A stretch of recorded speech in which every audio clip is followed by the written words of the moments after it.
Le président de la République, Jocelyn Privert, a présenté ce lundi le bilan de ses 2 mois à la tête de la magistrature suprême de l'État. Au Palais national, le chef de l'État a dit avoir déjà joué sa partition dans le cadre de l'implémentation de l'accord du 6 février. Les consultations vont débuter ce mardi avec les partis politiques dans le but de mettre en place la commission de vérification électorale. Aujourd'hui, à 2 mois de mon mandat, j'ai exactement exécuté tout ça que moi m'existais comme président provisoire. Il me fallait faire des consultations pour nommer un nouveau Premier ministre et former un nouveau gouvernement, moi faire. Il me fallait consulter les acteurs de la société pour désigner des représentants au Conseil électoral provisoire. Les acteurs ont été consultés, les membres sont restés là pendant des mois, pendant des semaines, disons, à attendre la ratification du gouvernement par le Parlement. Une fois le gouvernement a été ratifié, le lendemain du jour, le Conseil électoral a été installé. Donc, ceci étant dit, j'ai fait ma part du contrat dans les limites que je me pour me faire là. Ça, c'est le premier élément. Et jusqu'à présent, lorsque m'a exhorté le Conseil électoral, 1, pour faire évaluation et pour le faire, 2, pour élaborer un calendrier électoral, jusqu'à aujourd'hui, je me situe dans le cadre de l'accord que j'avais paraphé. Je dis, le Conseil électoral provisoire, il a toute l'attitude, il a toute légitimité pour lui relancer le processus électoral. Relance le processus électoral, ça veut dire que Jean te dit encore, le Conseil électoral a l'obligation d'évaluer les étapes déjà franchies. Ça, c'est une attribution. Deuxièmement, l'idée pour mettre en application les recommandations de la commission d'évaluation indépendante qui a été créée en décembre 2015 par le président Martelly. Tout ça, c'est responsabilité du Conseil électoral. Une fois ces 2 étapes franchies, à savoir évaluation et première étape pour l'élection 2015, deuxièmement, mettre en application les recommandations, le Conseil a une obligation le plus rapidement possible. Nous avons souhaité au moins cette semaine que l'État élaboré un calendrier électoral pour que tout le monde connaisse qui date élection a bien pour faire, que il y a des élections qui étaient campées, par exemple, élections municipales que décision de camper au niveau de BCN, que tu as réactivé BCN pour permettre que les magistrats qui sont élus soient capables de rentrer en fonction. Donc, je dis, le Conseil électoral a toute l'autorité pour poursuivre le processus électoral. Comme le Conseil électoral, dans cette déclaration, avait fait part d'un blocage politique que l'IT identifié, ça peut nous à questionner la suite des élections de 2015. Pas oublier que l'élection a été faite le 9 août et le 25 octobre. Deuxième tour, là, tu dois faire le 27 décembre. 27 décembre a été reporté au 24 janvier. Ça veut dire les mêmes problèmes qui avaient justifié le report du 27 janvier au 24 décembre encore là. Aujourd'hui, ces problèmes doivent être résolus. Et c'est ce que le Conseil électoral a parlé de blocage. Et moi-même, moi dit, et à partir de rencontres que m'a gagné demain avec les partis politiques, jeudi que nous avons gagné mercredi avec le CEP, moi j'espère que mercredi réunis et avec CEPA et avec partis politiques pour nous réunir un accord sous commission de vérification ça qui pourra permettre que très rapidement nous commençons à identifier acteurs, secteurs, nous demander pour désigner membres pour former cette commission de vérification et une fois pour toutes relancer le processus électoral et permettre que l'élection faite pour les sièges manquants au Sénat, à la Chambre des députés, les élections présidentielles, les législations locales et finalement compléter le processus électoral pour les municipales qui bloquées par des décisions du BCN. La proclamation des résultats, le traitement des dossiers des candidats, la fixation d'un calendrier électoral est une prérogative exclusive du Conseil électoral. Si après-midi, le Conseil électoral me demande de convoquer le peuple en ses comices, je prendrai l'arrêté pour convoquer le peuple en ses comices. Si demain matin, le Conseil électoral me dit qu'il est prêt pour les élections et que l'arrêté pour convoquer le conseil peut être pris, immédiatement, je prends. Donc 14 mai dépend exclusivement du Conseil électoral provisoire. Les élections du 25 octobre se sont bien déroulées malgré certaines irrégularités, selon James Morel, le directeur de l'organisation Haïti Democracy Project. Lors de sa participation à la rubrique Le Point de Métropole ce lundi, M. Morel a expliqué que son organisation avait déployé 208 observateurs dans 6 départements du pays et que seuls 8 d'entre eux avaient signalé des cas d'irrégularité majeure. Pour nous les observateurs, la question est les fréquences de ces choses. On ne dit pas qu'il ne se passait pas. Il s'est passé la fraude. Mais la question est les fréquences. Cette fraude est au niveau pour changer les résultats des élections. Ça, c'est la question. Et pour cette question, nous avons trouvé non. Nous avons déjà vérifié l'élection pour vous. Il n'y a rien de mieux que d'avoir des observateurs dans le BV, les observateurs indépendants. Ce sont les Haïtiens pas tellement bien formés, pas politisés. Ils ont fait un rapport reliable. Vous pouvez utiliser ça parce que vous pouvez aller au centre de tabulation et vous pouvez checker tous les matériaux là-bas.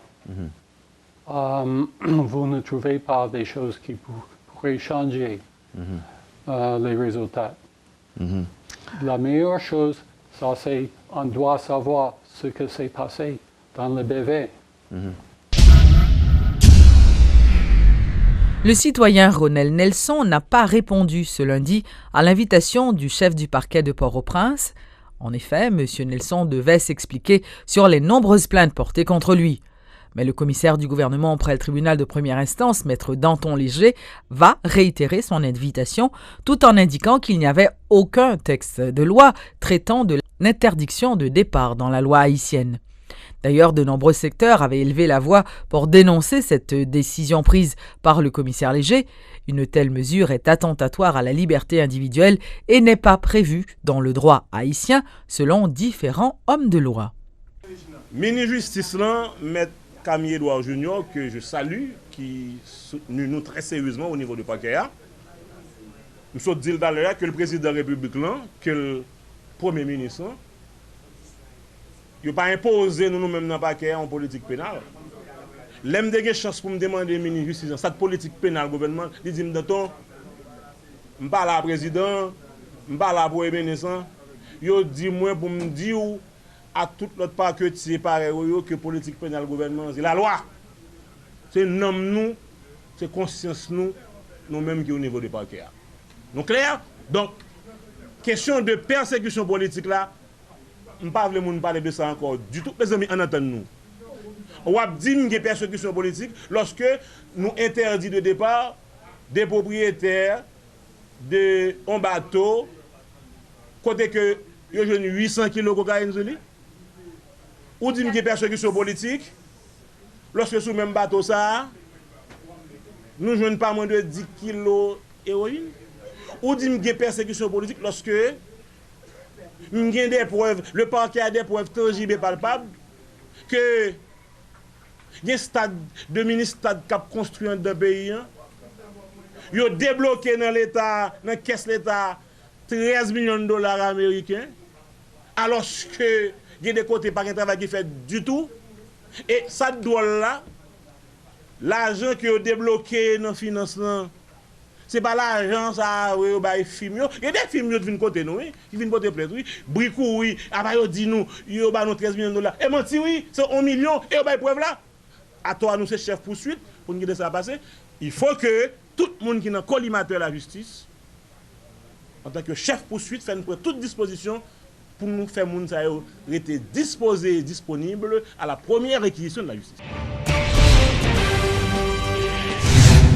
L'Organisation mondiale du commerce multiplie les démarches afin d'amener Haïti à ratifier l'accord sur la facilitation des échanges. L'OMC a entamé une série de séances de sensibilisation pour les secteurs publics et privés des affaires sur les grandes lignes de cet accord. L'accord de facilitation des échanges a été paraphé en 2013 et vise à réduire le coût du commerce mondial en facilitant la circulation des produits aux frontières. Haïti gagnerait beaucoup à adhérer à cet accord, de l'avis du directeur du ministère du Commerce. L'hypoco ratifié en Haïti, c'est ça que fait entrer ça dans le but ça tout pour sensibiliser les acteurs parce que les pour parlement ratifié, il y a un pile acteurs qui vous prononcent sous lui pour sensibiliser les acteurs sur chaque article et il y a 36 articles dans l'accord là, chaque article et ils mettent une catégorie, une catégorie qui doit appliquer immédiatement. C'est pendant une période de transition, c'est après une certaine période. Et la fait encore comme Haïti son PMA, la fait dans le cadre d'assistance et pays développés engagés pour assistance à Haïti, pour aider Haïti, mettre tout le mécanisme en place pour lui prêt pour appliquer l'accord. C'est que Haïti comme PMA, l'elle fin ratifier l'accord là, n'a bien une période de un an. Pour nous prendre, ça ne va pas faire rien avant de commencer à mettre les mesures catégorie A en œuvre. Nous avons pour nous étudier ça ensemble avec tout acteur national, secteur privé, secteur public. Vous connaissez l'accord là, il concerne tout le monde qui a bénéficié. Pays qui a exporté vers Haïti, il y a un bénéfice par tirer, et Haïti, il y a un bénéfice par tirer dans ça l'a exporté. Parce que c'est au niveau, et surtout des douanes mondiales concernées, qui prévoit que dans résoudre, réduire les difficultés qui gagnent, les obstacles qui gagnent, il y a le commerce là a bénéficié de des coûts commerciaux. Coûts commerciaux, la réduit de 14%. 14% pour mon pays qui est Haïti. Green Gym poursuit l'installation d'infrastructures sportives à travers le pays. Le week-end dernier, c'est à Tabar que le responsable de cette institution a aménagé des équipements sportifs sur la place de Clercine. Selon M. Brézo, ce projet a été financé par la brasserie de la Couronne dans le cadre d'un programme d'apaisement social. Il ne faut pas oublier que c'est sport à faire. Le rapport que les jeunes pour faire sport devient une nouvelle tendance, une nouvelle façon de penser. De prendre soin de tête plus bien. Vous connaissez que le sport là, je ne vais pas énumérer ce qu'est du sport. Tout le monde connaît ça sport à dire. C'est du positif seulement qui a découlé là-dedans. À travers le sport, je créé plusieurs centres sportifs à travers le pays. Et puis je viens, je prends un jeune, je me réunis et puis je commence par là. Vous comprenez? L'idée, c'est là que je sorti. Maintenant, ce que je fais jeune, c'est faire un peu de sport, dormir bonheur et puis prendre soin de tête. Des centaines de patients ont pris part dimanche à la foire de la santé qui s'était tenue à l'hôpital de la communauté haïtienne. À l'initiative du Rotary Club de Pétionville, plus d'une cinquantaine de médecins avaient été mobilisés. Écoutez Ernst Fortuné, directeur général du Rotary Club de Pétionville. En général, il faut que nous sommes à peu près 7e édition de programme ça. Nous toujours recevoir entre 800 et 1000 personnes. Mais je dis nous recevons 1200 personnes. C'est une activité que nous menons en partenariat d'abord avec l'hôpital communauté haïtienne. Nous gagnons toute médecin dans la capitale là qui est de nous. Nous gagnons toute agence de produits pharmaceutiques, en particulier Pharmacité, Fondation Total, qui va nous une aide extraordinaire. Il y a par exemple 4C qui va nous une aide extraordinaire. Mais il faut nous que un paquet de monde qui aide nous, mais il n'y a pas l'entête là pour me dire. Mais moi je dis, excusez-moi que je n'ai pas une liste là avec moi pour citer tout le monde. Même les écoles de médecine publique et privée de la capitale.